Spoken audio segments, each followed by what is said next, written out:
नमस्ते। आज मैले नयाँ भिडियो लिएर उपस्थित भएको छु। आजको भिडियोमा चाहिँ म्याक 18 मोड लिएर आएको छु। आजको भिडियोमा चाहिँ यो म्याक 18 लाई चाहिँ कसरी चाहिँ इजी तरिकाले चाहिँ डिसेम्बल गर्न सकिन्छ भने चाहिँ मैले भिडियो लिएर आएको हुँ। हेरौँ यो भिडियोमा चाहिँ कसरी डिसेम्बल गर्न सकिन्छ र मेरो भिडियो कस्तो लाग्छ प्लिज लाइक कमेन्ट र शेयर गरिदिनु होला। साथै नयाँ भ्युअर्सहरु मेरो च्यानल भिजिट गर्दै हुनुहुन्छ मेरो च्यानल चाहिँ सब्स्क्राइब पनि गरिदिनु होला। साथै बेल आइकन प्रेस गरिदिनु होला। कस्तो भिडियोहरु चाहिन्छ प्लिज कमेन्ट पनि गरिदिनु होला। यो भिडियोलाई धेरै भन्दा धेरै शेयर गरिदिनु होला। कसरी चाहिँ डिसेम्बल गर्ने भनेर चाहिँ मैले यो भिडियो लिएर आएको हुँ। खास चाहिँ प्रब्लम चाहिँ यो चार्जिङ नहुने हो।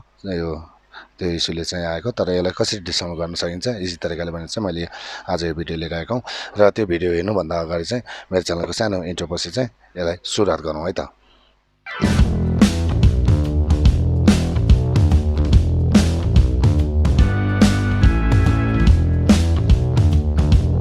अब यसलाई मैले डिसेम्बल गर्नुपर्ने हुन्छ। अब यसमा अन छ, टर्न अफ होइन, डाइरेक्टली म ब्याट्री निकालिदिन्छु। स्क्रुहरू सबै यो स्टारमा छ, 1 2 3 4 स्टारमा छ यहाँनिर पनि 1 2 3 4।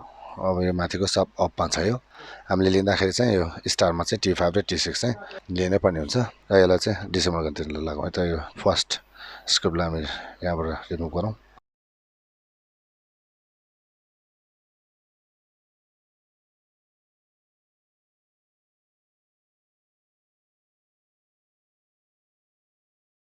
डाउनको चाहिँ यो ब्याट्री क्यापपट्टि साइडको चाहिँ 4 स्क्रु चाहिँ हामीले रिमुभ गऱ्यौँ।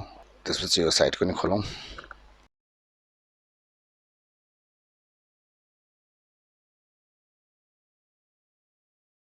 फोर स्मल स्टारमै भयो। यो नि T5, यो अर्को लङ पनि T5 नै हो। यो माथिको अपको पनि हामी खोलौँ।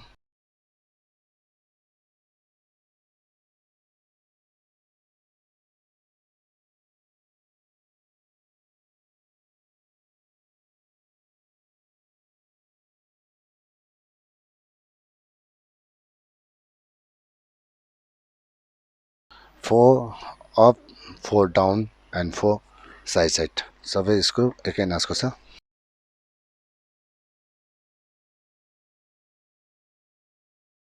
यो 3 स्क्रु हामीले खोल्यौँ। यो भइसकेपछि यो बाहिर यसरी आयो। अब यसलाई रिमुभ गरौँ। यो ग्लु हुन्छ, माथि रिमुभ भयो। र साइडको यो पनि निकालौँ। जुन यो लेदरको छ, लेदरको भागलाई नै हामीले रिमुभ गर्नुपर्छ।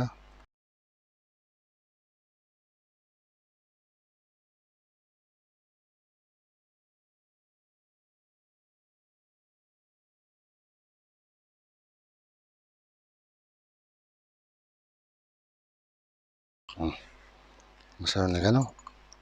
अब यसलाई यसरी माथि तानौँ। यो यसरी बाहिर निक्ल्यो। यसले चाहिँ अलिकता डिस्टर्ब गर्छ।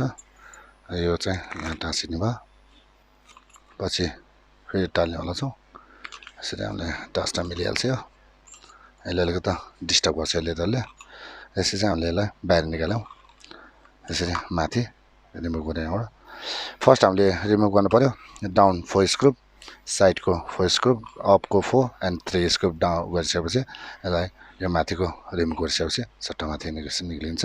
अब यसको हामी पोर्ट पनि एकचोटि रिमुभ गरौँ। यो चाहिँ म्याक 18 मोड हो। यसको खास प्रब्लम चाहिँ यो चार्जिङ नभएर आएको र यो चाहिँ फर्स्ट चाहिँ कसरी चाहिँ डिसेम्बल गर्ने भनेर चाहिँ मैले भिडियो लिएर आएको। 4 स्क्रु प्लसमा छ। चाहिँ प्लस स्क्रु ड्राइभरले चाहिँ यसले चाहिँ रिमुभ गरौँ।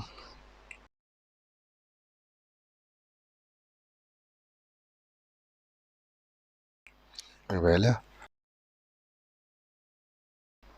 रिमुभ भइहाल्यो। बोर्ड यसरी निक्ल्यो। र यसरी चाहिँ हामीले यो जुन म्याक 18 मोडलाई चाहिँ डिसेम्बल गऱ्यौँ इजी तरिकाले। मेरो भिडियो कस्तो लाग्छ प्लिज लाइक कमेन्ट र शेयर गरिदिनु होला। साथै नयाँ भ्युअर्सहरु मेरो च्यानल भिजिट गर्दै हुनुहुन्छ मेरो च्यानललाई चाहिँ सब्स्क्राइब पनि गरिदिनु होला। साथै बेल आइकन पनि प्रेस गरिदिनु होला। कस्तो भिडियोहरुलाई चाहिन्छ प्लिज कमेन्ट पनि गरिदिनु होला। मेरो यो भिडियोलाई धेरै भन्दा धेरै शेयर गरिदिनु होला। यसलाई चाहिँ कसरी चाहिँ डिसेम्बल गर्ने भने चाहिँ मैले यो भिडियो लिएर आएको थिएँ र यो भिडियोमा मैले डिसेम्बल पनि गऱ्यौँ भन्दै अर्को भिडियोमा चाँडो भेट्ने बाचा गर्दै यो भिडियोबाट चाहिँ म बिदा लिन चाहन्छु।